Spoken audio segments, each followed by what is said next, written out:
Hello there, I'm Kim Walsh Phillips, and I'm a self-made millionaire entrepreneur and best-selling author of multiple business books with no business degree, but a lot of hustle and heart. A lot of the same thing I imagine that you have right now. So it's my absolute honor and privilege to bring you this message, all about how to thrive in times such as this.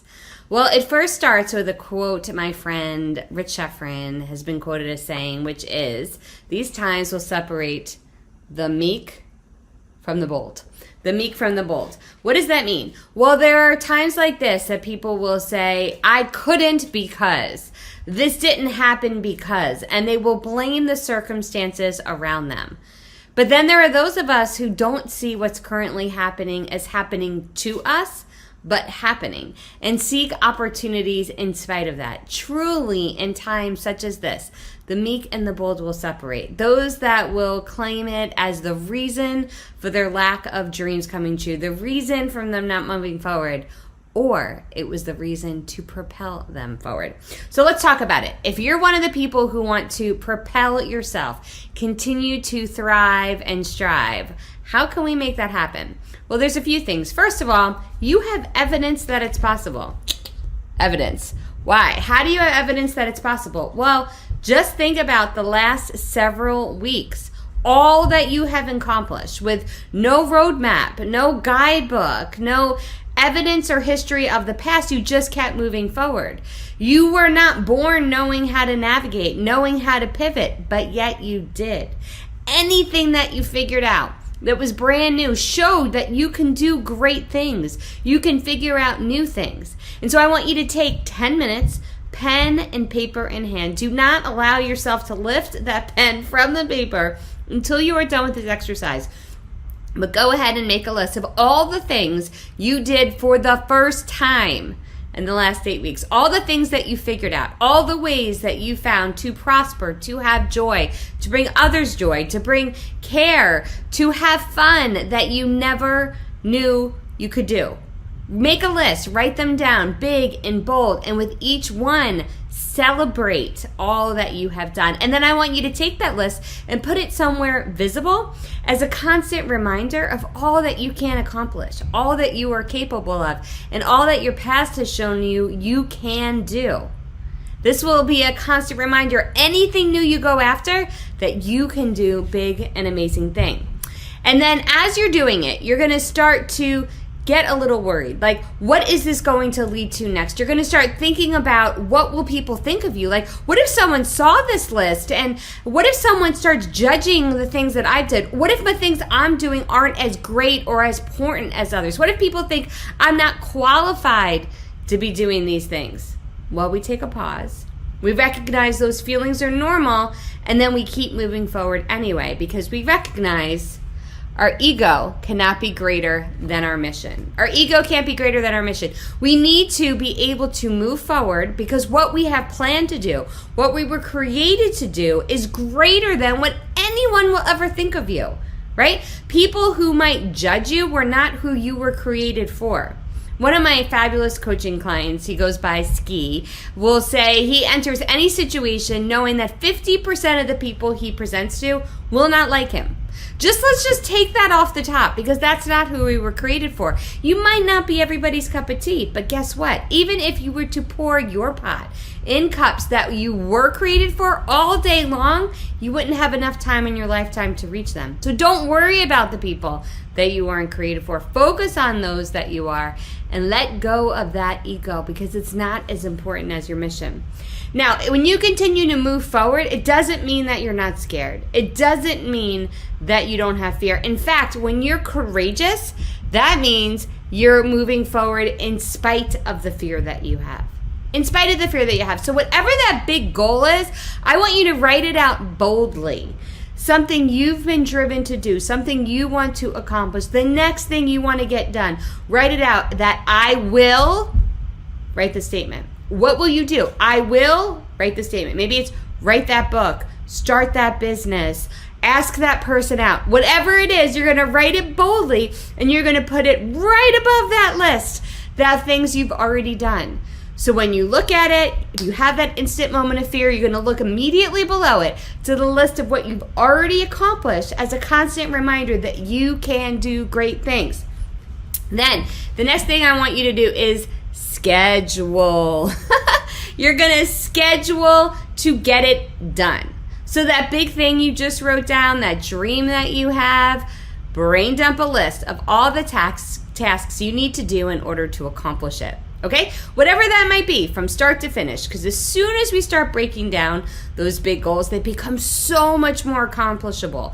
We don't have that list sticking in our head, on our shoulders, like, oh, it just feels overwhelming. It's no longer overwhelming. It's a series of tasks, and you're going to then put those tasks into your schedule.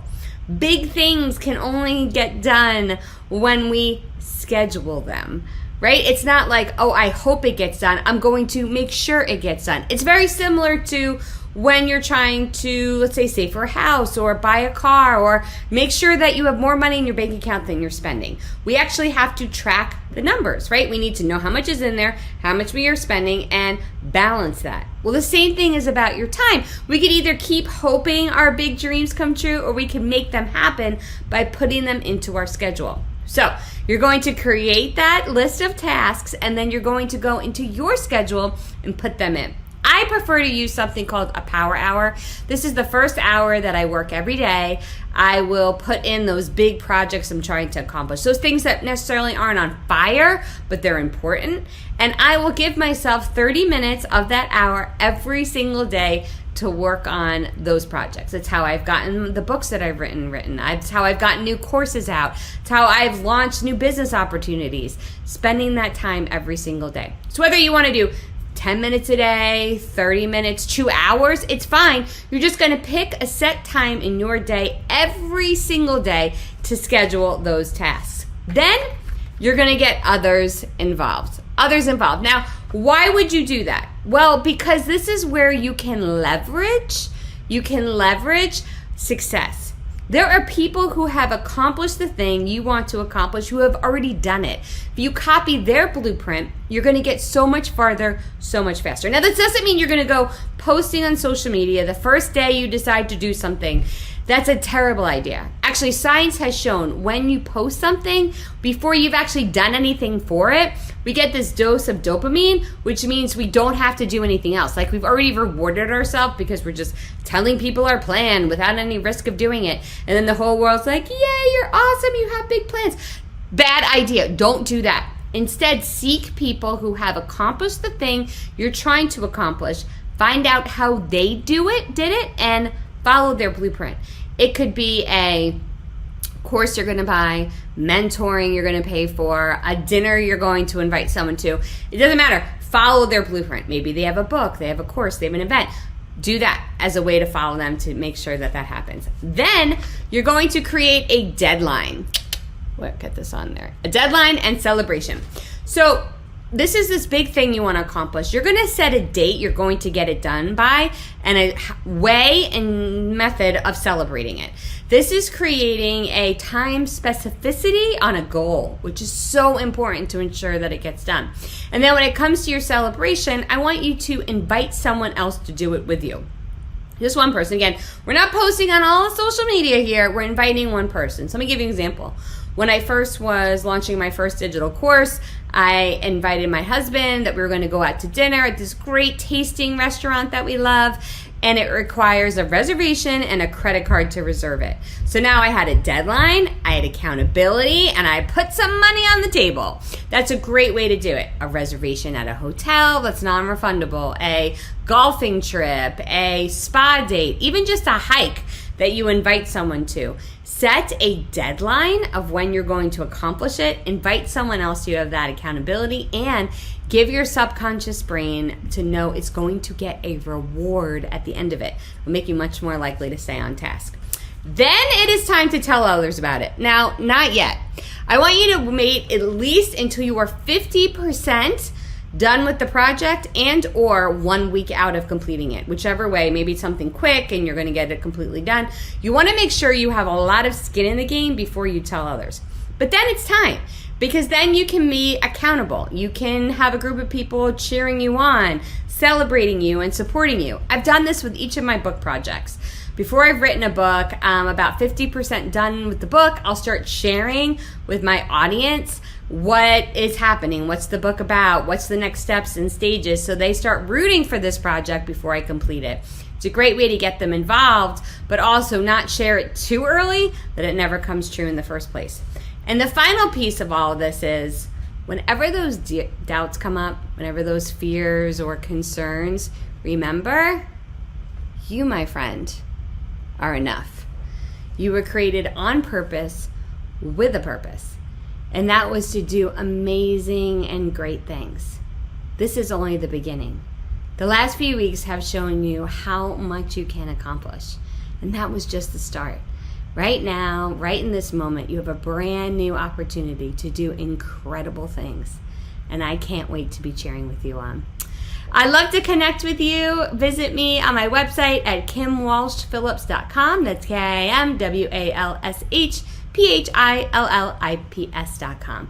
I love to connect with my folks there, and I would love to meet you personally. Congratulations on all your success, and I can't wait to see what's next for you.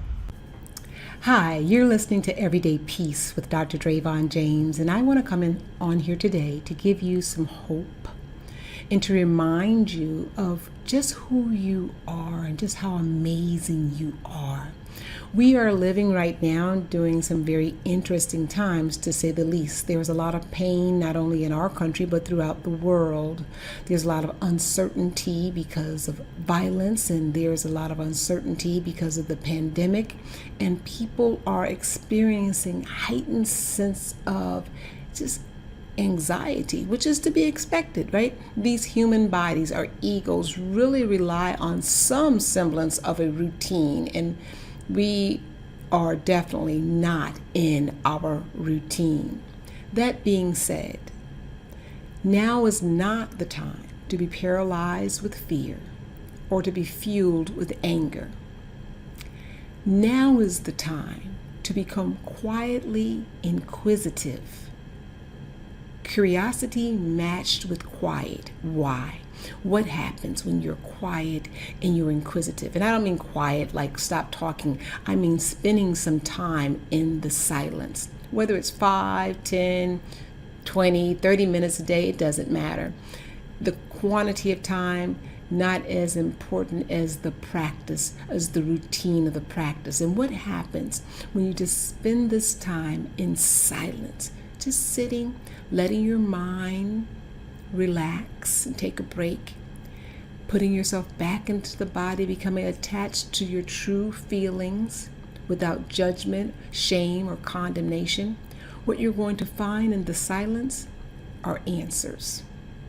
Answers.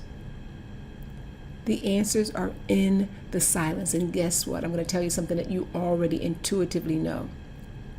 The answer is wrapped up in love. It's loving to give your mind a break, to sit in the silence. So that is tip number 1. Tip number 2 is become curious. Just become curious about everything. This uncertain time. Especially spend time becoming curious about how to find love in the eyes of everyone. Sad eyes, angry eyes, jaded eyes. Find love in the eyes of everyone. Find love in your own eyes. Reconnect to that love. We're looking for answers. We're in uncertain times, right? The ego feels better. We feel better, right? There's nothing wrong with having answers, right? So this is how we're going to get to them. We're going to connect. In the silence allows us to connect to our heartbeat. That rhythm that unites all humanity. Did you know that? The heartbeat is global. That's the beat. That's the rhythm to which we all move. We all move in our own way, but that's the rhythm that connects all of us. In the silence, becoming silently inquisitive will have the impact of lessening our fears, reconnecting us with one another, reconnecting us with ourselves. I am not saying that we're going to sit by and just let injustice rage and all of that. No, we're not. We're going to respond, however, in ways that motivate and move us in love. Right?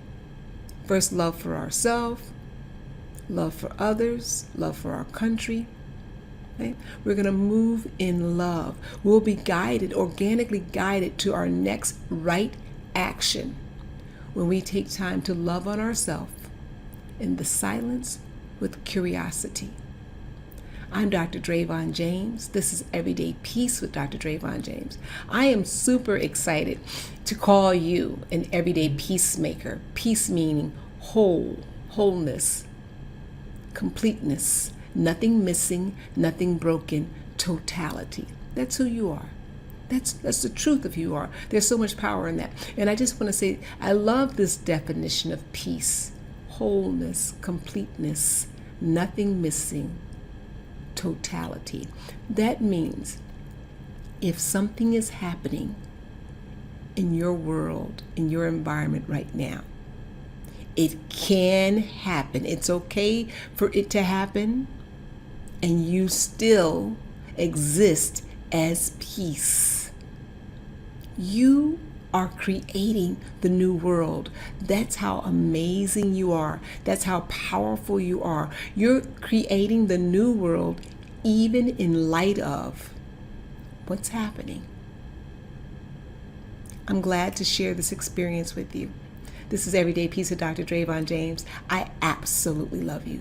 You're amazing. Hello, this is Dr. Karen Wilson Starks, President and CEO of Trans Leadership Incorporated and the host of the Voice of Leadership podcast. And I am your good news reporter. Today, we're going all the way around the globe to Kenya in East Africa, and we are celebrating 9-year-old Stephen Wamukota. And we're celebrating 9-year-old Stephen because he actually invented a touchless hand washing station for the purpose of preventing the spread of the coronavirus. And Stephen's inspiration came when he was watching the news on television and he learned of ways to avoid getting and spreading the coronavirus.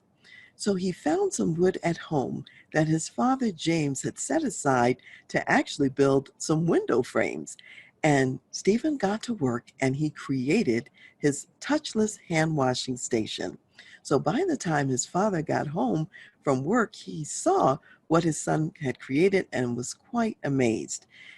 The way it works with foot pedals. So one foot pedal actually controls the water container, which is a large plastic container, and it tips the water out. And the other foot pedal controls actually the hand sanitizer. So he has shared his prototype on Facebook, and he's created a second water station, and he believes that this invention is needed around the globe because there are many places that are affected by the coronavirus. So when funds are available, he also hopes to make one out of metal.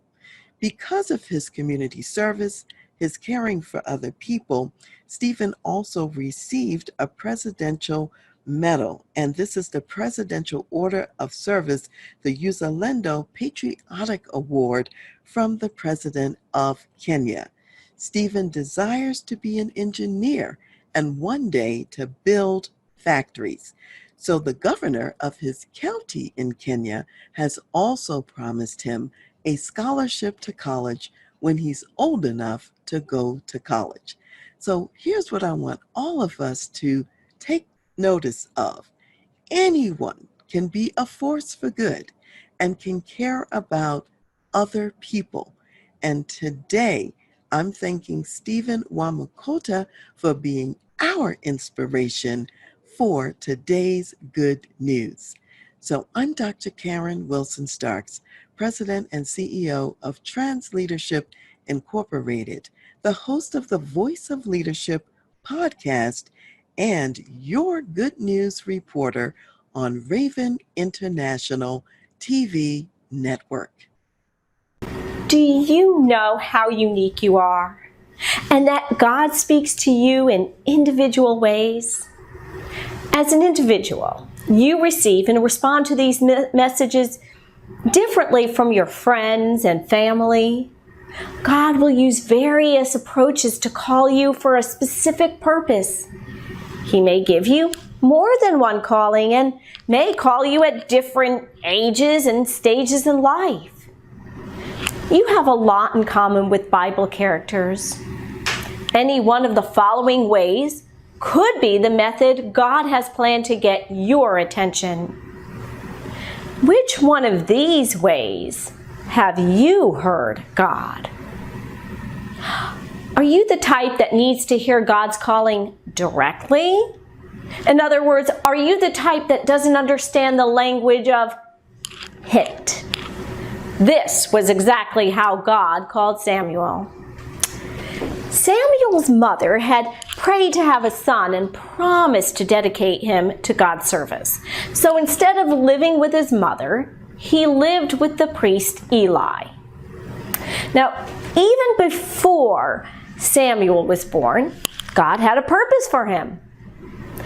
One night when Samuel was a young boy, resting in his bed, he heard his name called. He got up and ran to Eli and said, "Here I am, you called me." And Eli said, "I didn't call you, go back to bed." Well, this happened 2 more times before Eli realized it was God who was calling him. He told Samuel that the next time he heard his name being called, to say, "Speak, Lord, I'm listening." Well, God did call his name again, and this time Samuel responded. That's about as direct as it gets. Now, you may not hear God's voice out loud, but instead are provided with situations where it is so obvious he is calling you. And you can say the same thing. "Speak, Lord, I'm listening." Maybe you don't recognize that you are being called because it isn't direct. But there is a divine plan in place, and God has been preparing you for it all along. This is what happened to the beautiful young Esther. Her cousin Mordecai was raising her, and one day, while she was playing in the streets, the king of Persia had his men bring many young girls to the palace to participate in a beauty contest. Well, she won and became his queen. In turn, her good character saved the Jewish people from being destroyed. Now, there's a lot more to this story, and you can read it in the Bible. A whole book is named after her.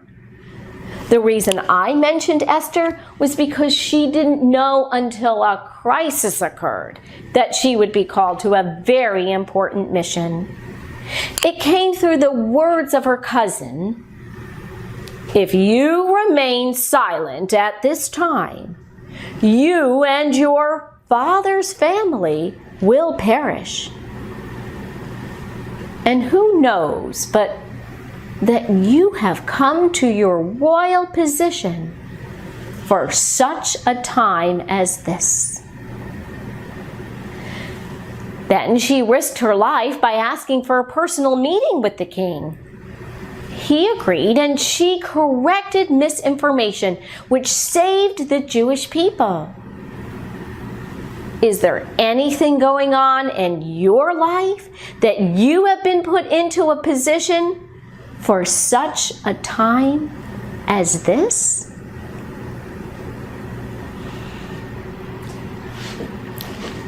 Do you need a sign? I have a friend who sees everything in her experience as a sign from God. She connects all the dots or situations happening and gives gratitude to God for all these divine connections. What signs do you need in order to be certain God has called you? Moses was given a very clear sign. A burning bush that didn't burn. Not only that, but he also heard from God directly. He witnessed many signs of God's calling. He needed a lot of convincing because he didn't think he was the right choice.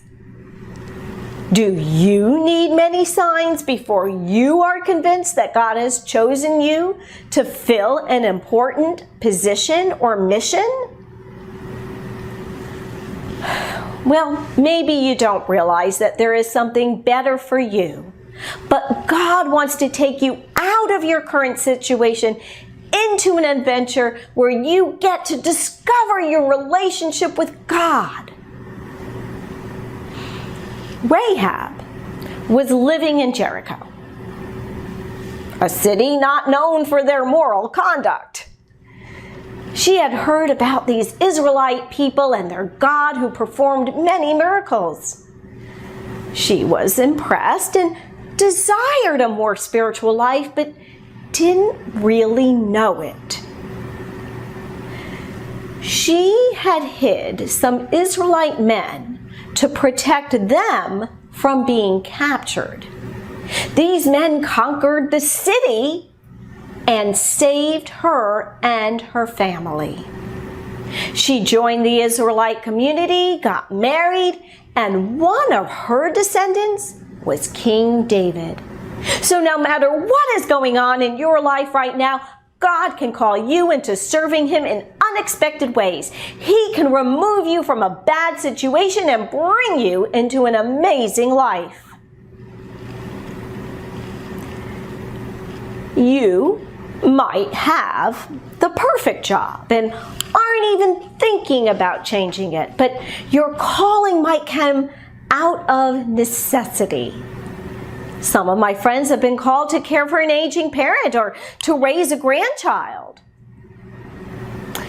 Nehemiah was a very important servant in the king's palace. He was a cupbearer and kept the king from being harmed. The king trusted him and respected him. When Nehemiah heard that the walls of Jerusalem were destroyed, he was distraught. The king noticed his less than sunny disposition and gave him permission to go repair the walls. This was a calling out of necessity, and all that was necessary was provided for Nehemiah's journey. The king provided an escort and wrote letters to governors of the town through which Nehemiah would pass, and they gave him supplies. The king even commissioned Nehemiah to act as governor of Jerusalem. Have you been called out of necessity? You can be certain then that all your needs will be met. Lastly, are you called to use your circumstances to bless others? Lydia is mentioned briefly in the Acts book, the book of Acts. Her calling to hospitality was long-lasting. She sold purple cloth, which was very difficult to make and expensive to purchase. But this gave her great wealth and a home large enough to host Paul and other followers of Jesus as they went on their mission trips. She didn't give up her current work, but was called to add another one. Her job supported her ministry. Are you working in a position that creates enough income to allow you to be part of a ministry or mission? These are just a few ways God called people to serve Him. Like these Bible characters, it doesn't matter how old you are. Samuel was a boy, and Moses could have easily retired. It doesn't matter whether you have a great job already or one you want to leave. Lydia didn't give up her job. She was called to use her resources to help others.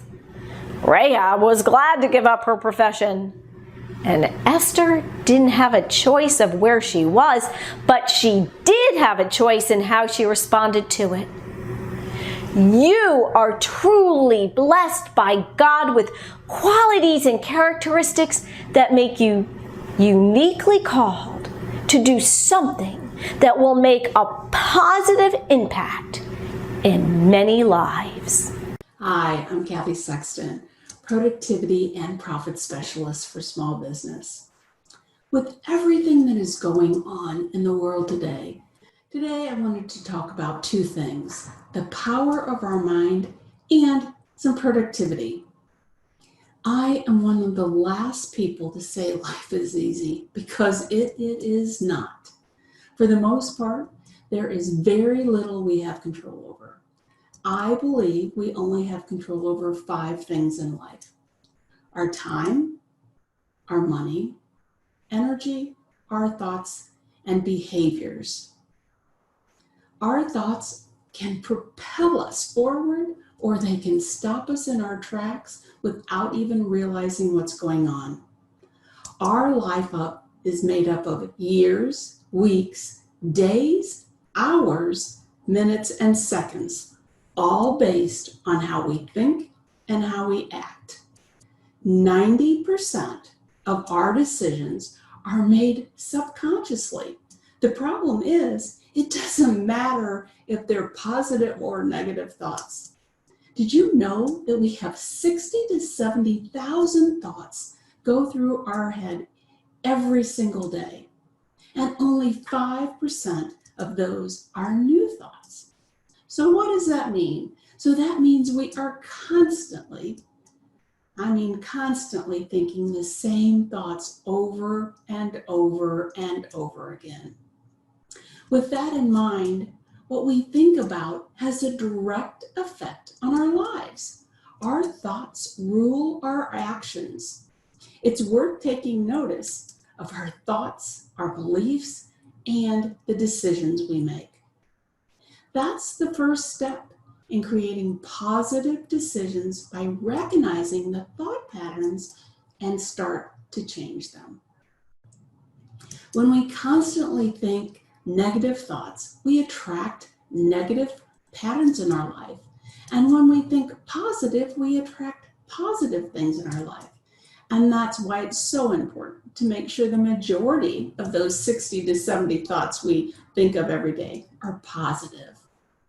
Our goals and dreams are what keeps life interesting and gives us motivation to change what we have now into what it can be in the future.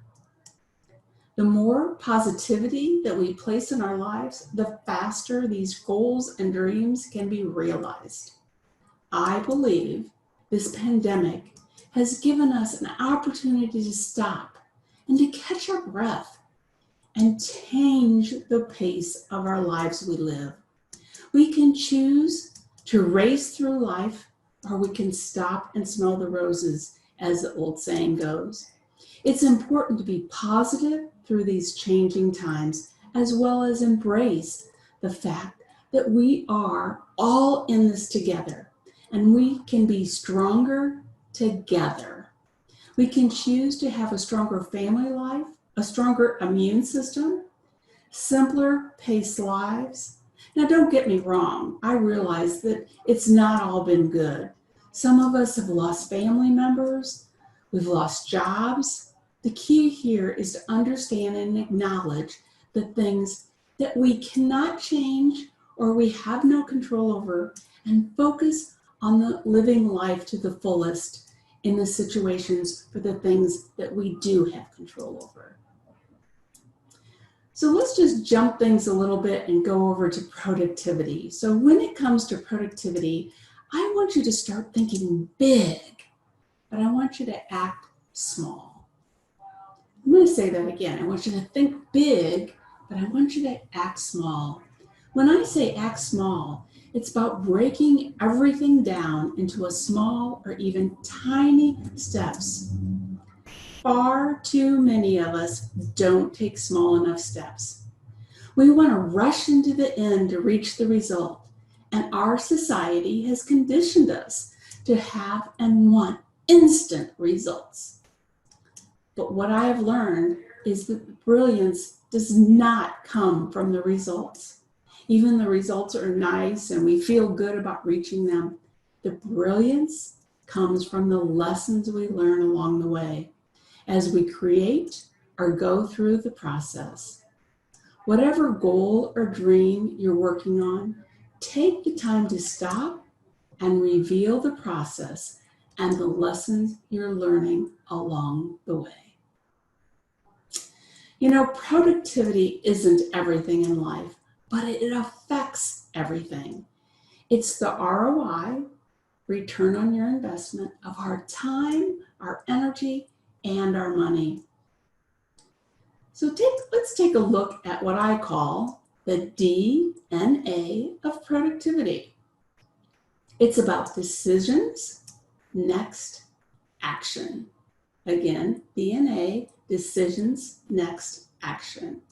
Productivity doesn't happen until we make a decision and then we take the next step and then action into making it happen.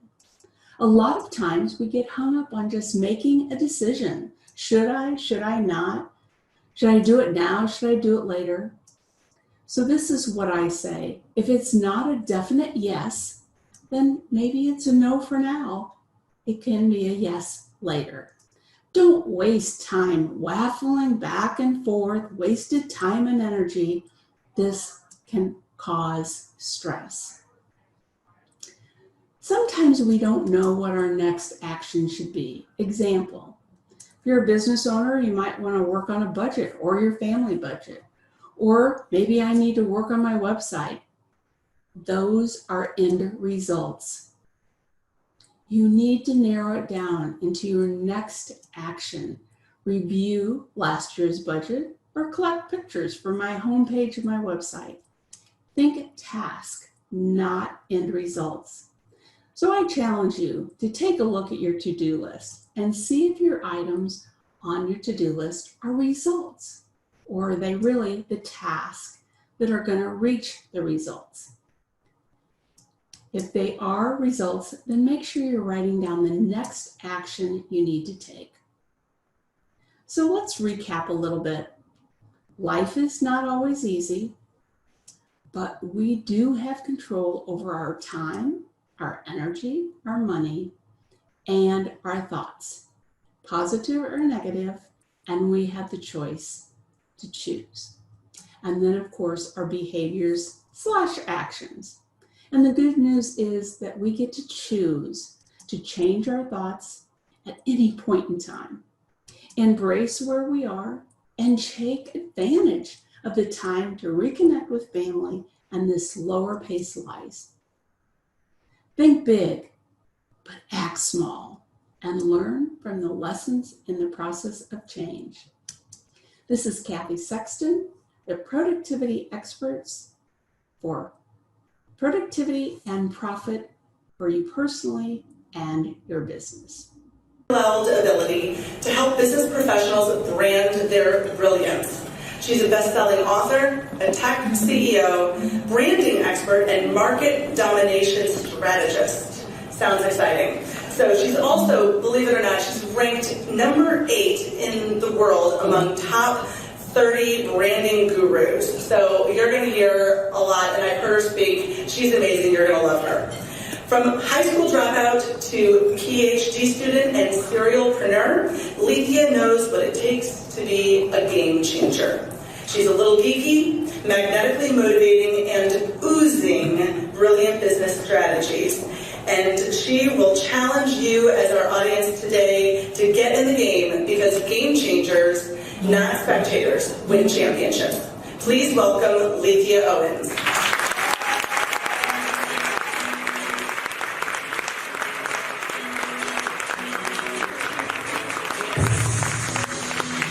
What if you could achieve your most audacious goal faster?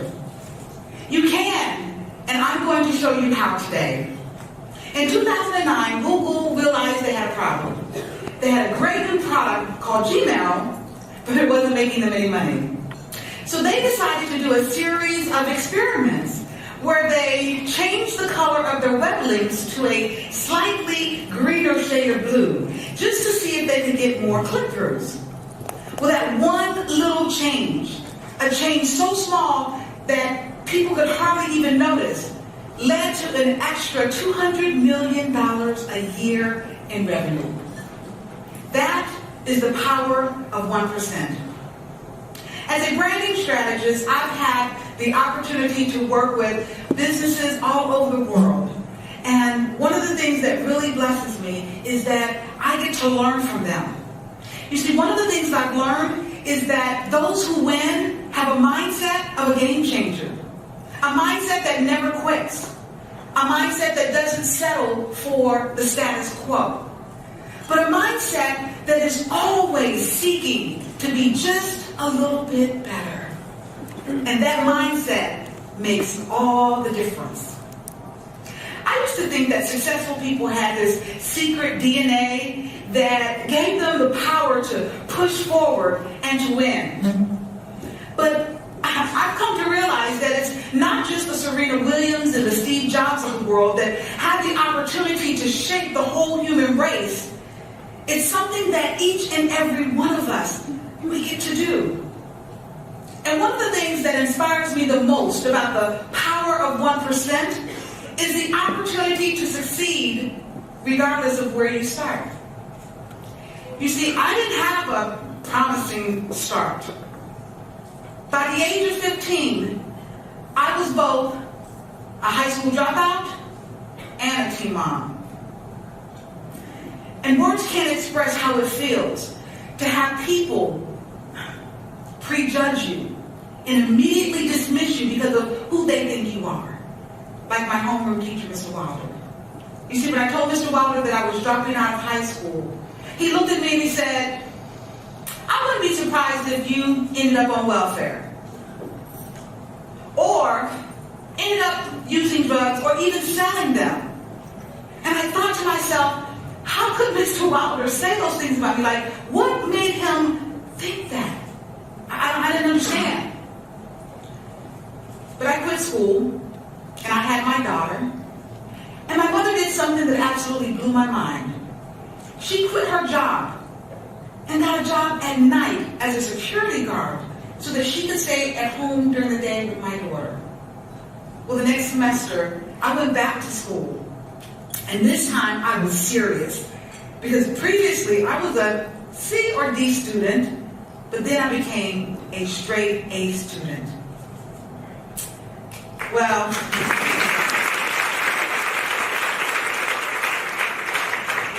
I had this pretty lucrative side hustle in high school. I sold blow pop lollipops from my locker, and that's how I provided for my daughter, right? And here's the reality, like Mr. Wilder was right, that someday I would be selling blow.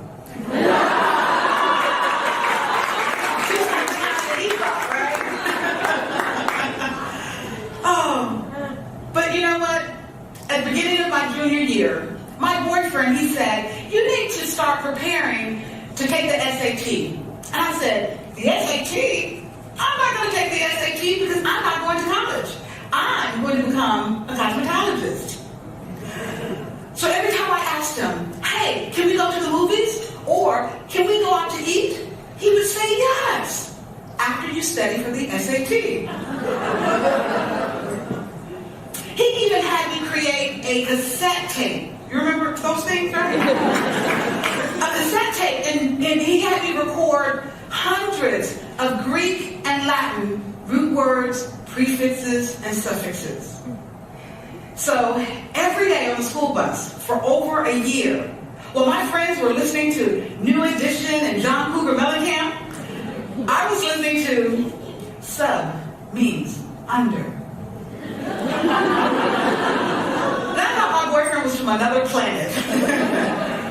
But I was grateful and so appreciative that he was persistent in pushing me. and really challenging me to learn to become just a little bit better every day. Do you have someone in your life like that? Yeah. Pushing me to become just a little bit better every day. And you know what? I'm no dumb chick. So I married that handsome hunk of chocolate.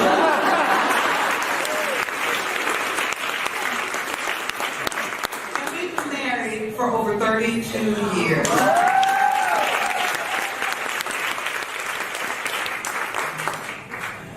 So I love the fact that, Andre, who's my husband, has really poured into me, and it's just been a beautiful thing. So, in preparing for the SAT, there was a time when he said, you got to take the SAT, and I started studying and everything. But there was a time when I had to register and my parents couldn't afford it. So he paid for it, right? And when I got ready to take the test, I just chose the schools. You have to send your scores to schools or whatever. I chose the schools that I already knew. Harvard. Yale. Vanderbilt. Albany State, right? Well, 6 weeks later, I get a tap on the shoulder from my teacher. She whispers in my ear and says, "The principal would like to see you." That was the longest walk ever.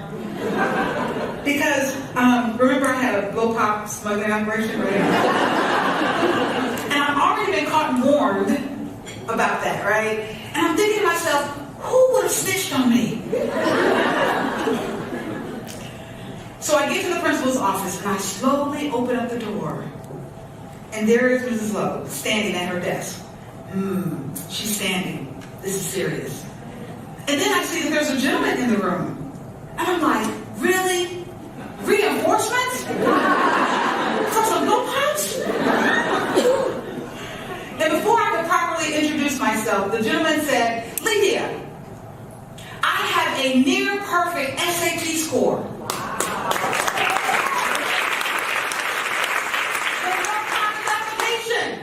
What's up with that?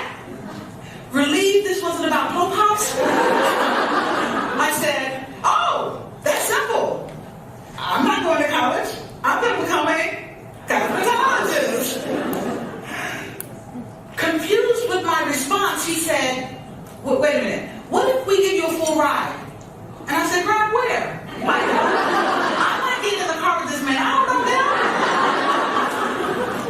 I wish you could have seen the look on his face when he said,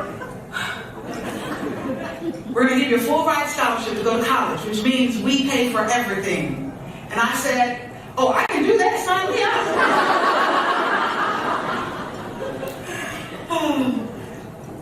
And I went on to get a computer science and math degree. I earned my master's in leadership. I have an honorary doctorate in divinity. I'm working on my PhD in Christian entrepreneurship right now. I founded a technology and entrepreneurship program for young high school girls. Now, I'm not giving you this long list of accomplishments to impress you, by no means. You see, it goes back to the power of 1%. Because none of those accomplishments could have been possible had my boyfriend not taught me how to become just a little bit better every day. Right? And so when we understand the power of 1%, and we realize that we have the ability to shape the lives of others and give ourselves to the world, all of a sudden it starts to change things, right? Well, I've seen success, and I know what it feels like and what it's like to come up from nothing and to make something of yourself, one day at a time, week by week. And as Al Pacino told me, inch by inch. He said, "Lydia, you have to learn that life is a game of inches, and you have to fight for that inch. Because at the end, when you add up all of those inches, you're going to realize that it could mean the difference between winning and losing." Well, actually, that was his speech in the locker room from the movie Any Given Sunday, but I feel like he was talking just to me. And as I think about, Al Pacino and just what I learned, I realized again that we have the opportunity to use our 1% to get better every day so that we can give it to the world. Now, here's what we often hear about success. Work hard, harder than the next guy. Or perhaps you've heard, work smarter, not harder. Well, just like all cliches, there is some truth here. Because if you work hard enough, eventually you will move things. And if you work smarter, you might just get there faster. But my question is that the best way to make a difference? You see, you may get the job done, but are you getting better? So in this whole idea of really shaping who we are and applying this 1%, I realized I wanted to get better. So I would like to suggest that you use a different strategy for development. This strategy will give you a more reliable and exponentially greater chance of being successful. And this strategy is to improve by 1% each day. Take all of your hard work and try to move the needle by 1 notch. Yes, I know, 1 is a tiny number. It's a tiny number. And we often think that we can't do much with 1 minute, 1 seed, $1. Well, I beg to differ. And actually, I'm not the only one who believes this. You see, I'm friends with a carpenter who told his disciples that if they would just have the faith of 1 mustard seed, whole mountains would move. And on its own, 1 is barely tangible, right? It's barely a blip on an annual report. But aggregated over time, it means everything. Absolutely everything. And so think about the power of 1% and what you could do with it in your life, So when we think about the opportunity and what we're going to do with it, what are your friends saying to you? Well, with this power of 1%, I'd like to just share with you the reality that when we think about let's look at compound interest. Compounded interest. How many of you know about compounded interest, right? Well, the power of 1% is like compounding improvements. You're compounding the improvements in the areas where you want to grow the most. And that's absolutely amazing. Okay? Well, when we look at the math, I want you to know that if you make a decision to do what I'm saying, right? And every day you decide that you're going to improve by 1%, and you do that every day for 365 days, do you know that at the end of the year, you will have improved by a whopping 37%? What if your marriage were 37% better? What if your career were 37% better? What if your health were 37% better? It can be, and it all starts with the power of 1%.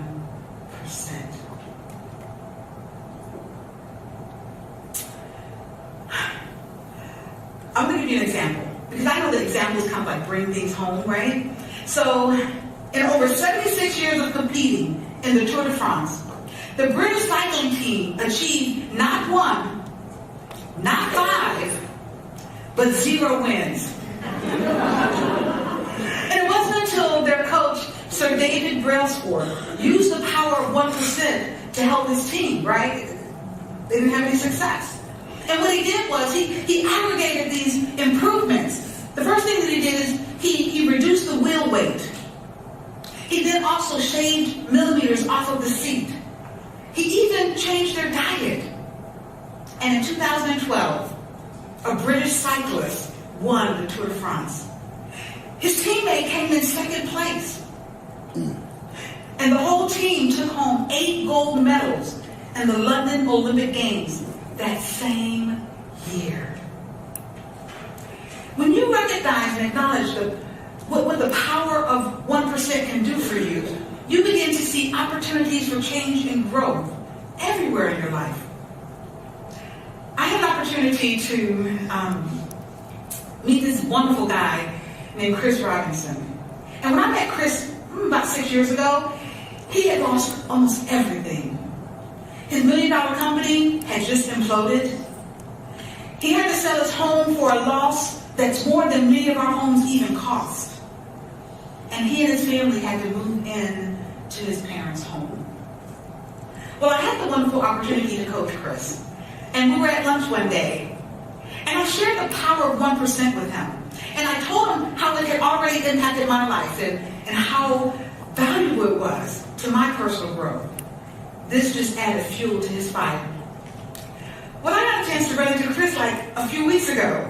And I could still see the power of 1% operating in his life.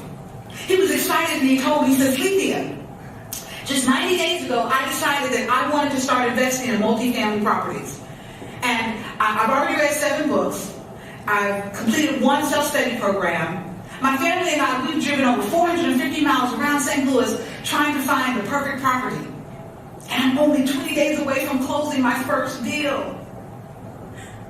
You probably can imagine that today Chris is far more successful spiritually, mentally, and financially than he was when I met him. Before he even lost it all, he's more successful now than that. You see, Chris is a game changer because he understands and applies the power of 1%. Now, I wish I could tell you that it was going to be easy to actually make these changes, because sometimes they're not. Even though it's 1%, it's not always easy. Because sometimes you'll hit barriers and obstacles that will stop you before you even get started. And then sometimes the people you trust to help you will become your biggest barrier. I was sitting at work one day, and I decided to, just really sit back and reflect on my life. And I had the most intriguing thought. I said, I should go back and say hi to Mr. Wilder. So I drove 843 miles all the way back to Albany, Georgia.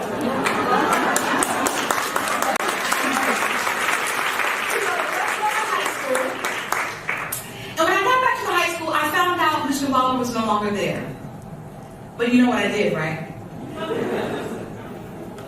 I went to that room 223, and I stood in that very spot where some 20 years earlier, Mr. Wilder sought to erroneously forecast my future. And I stretched out my arms and I said, Mr. Wilder, you were wrong about me. And from that day forward, I no longer sought to prove Mr. Wilder wrong. Now every day, I just seek to become just 1% better, because I know that that's how I'm going to leave my mark.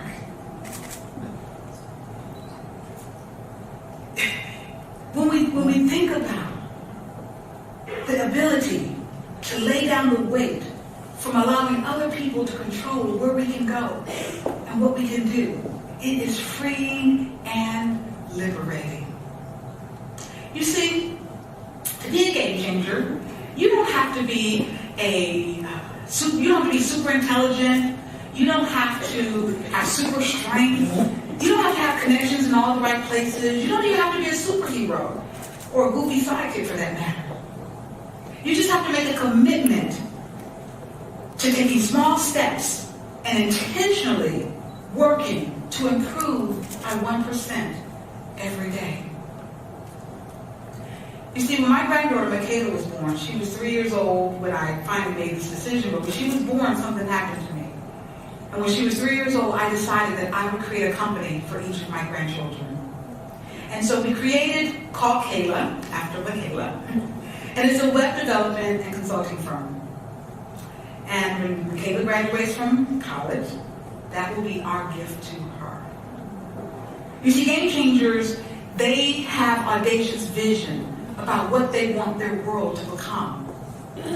And when we give that gift to Michaela, guess what? That's an audacious vision. But I'm doing it one day at a time, one client at a time, and 1% at a time.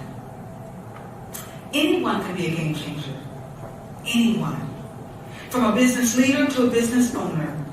From a caregiver to an educator. From someone in the boardroom to someone in the stock room. And maybe even you, right? You can be a game changer by leveraging the power of 1%. So decide how good you really want to be, and then become it 1% at a time. What if you could apply the power of 1% to your life? What could happen? And what would it look like if all of the effort you spend with your 1% aggregated could create something simply amazing? Thank you.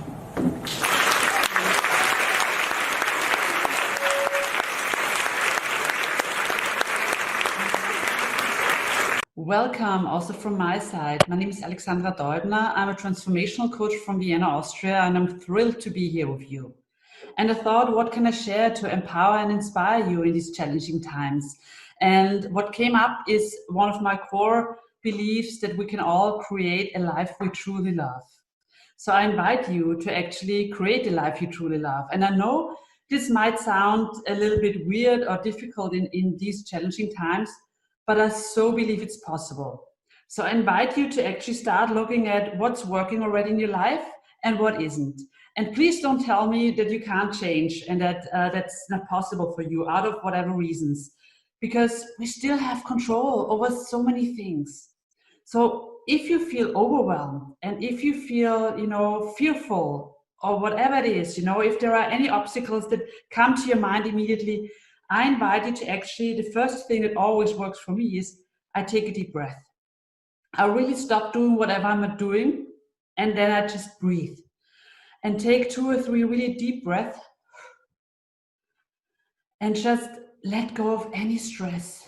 And this is my anchor, and I hope it works for you as well. So that's the first thing. Anchor yourself in your breath. It's always available for you, which is so powerful, right?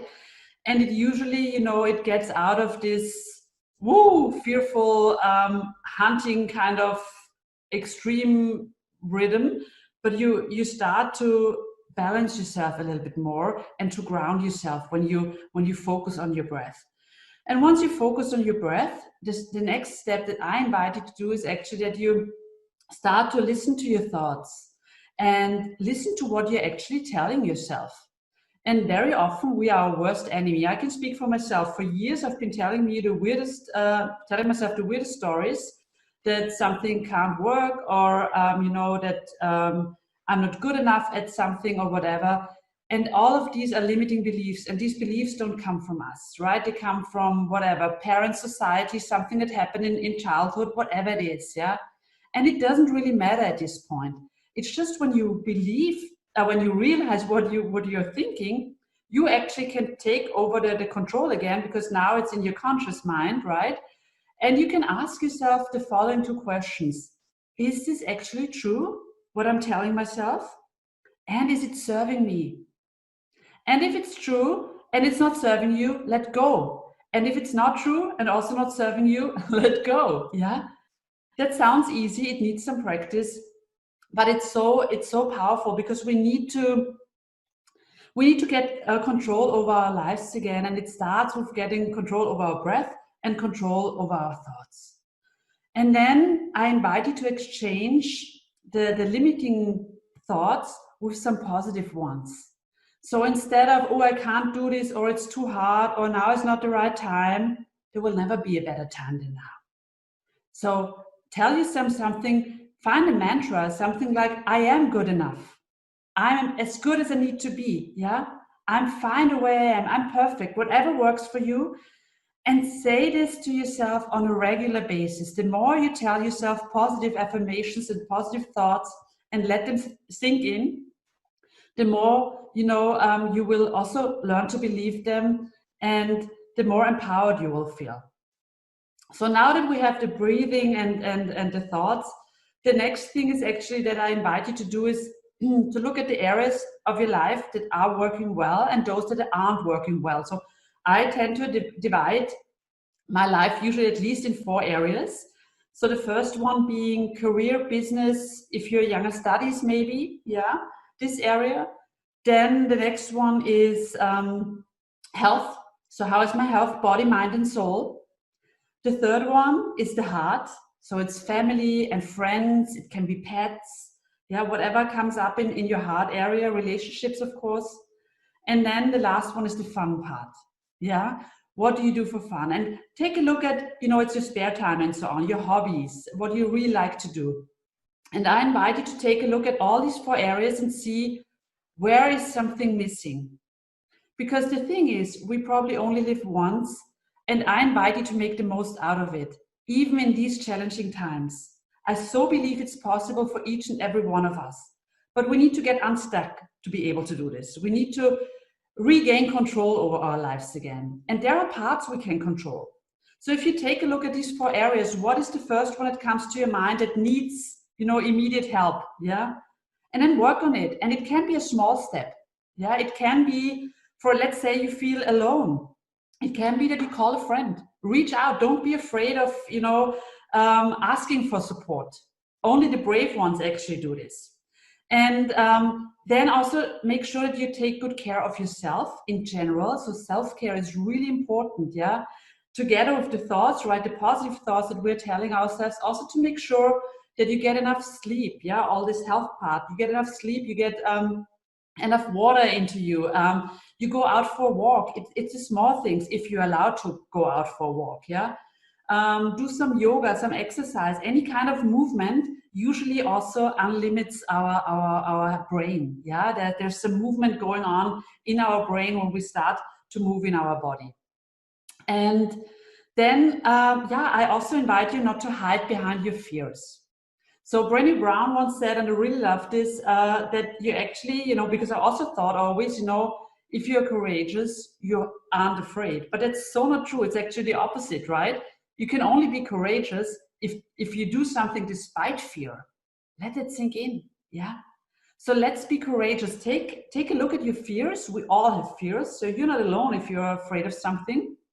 And then, again, ask yourself, is this true or isn't it true? And most of the time it's not true. And then think about, do I really want to do this? So let's say you want to, for instance, improve your life, change something in your career, in your business, whatever it is, take a next step so that you really live your true self, yeah, that you become more the person you want to be. Yeah, and it's all about, making the most out of our lives, right? And then you might, an idea might come up. And then usually a big part of us says, oh, this is too difficult now, or too dangerous, or, too risky, because, what if I fail? But what if you win? What if you manage to do this? So instead of staying in this world where we are afraid of losing, why not open up to all the possibilities that could happen when we win and when we actually make it? Maybe not as the first try, because it's about failing forward, right? Let's get away from this, I can't fail. And instead, try to fail as often as you can. Don't ruin any business or so, but you know what I mean? But it's the small things, right? So don't be afraid of failing, but see it as a learning curve, yeah?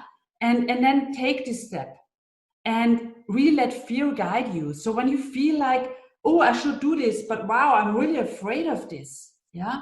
And fear comes up, look fear in the eye and ask it, why are you here? That might sound weird, but very often fear is just here because it's trying to hold you back in your comfort zone. And that's not where we grow. If we want to grow, we need to get out of the comfort zone. And the only way we can get out of the comfort zone is when we actually do something and expand our comfort zone, when we take a step outside. Because, here is where magic happens. Not down here, out there, yeah, where fear is, because we are not used to getting out of our comfort zone. But I invite you to get out of your comfort zone on a daily basis. It can be the small stuff. It can be reaching out to somebody you've always been interested in but never dared to speak to. Reach out to this person. It can be, I don't know, standing up in front of people and starting a speech, even though you're afraid of speaking in front of people.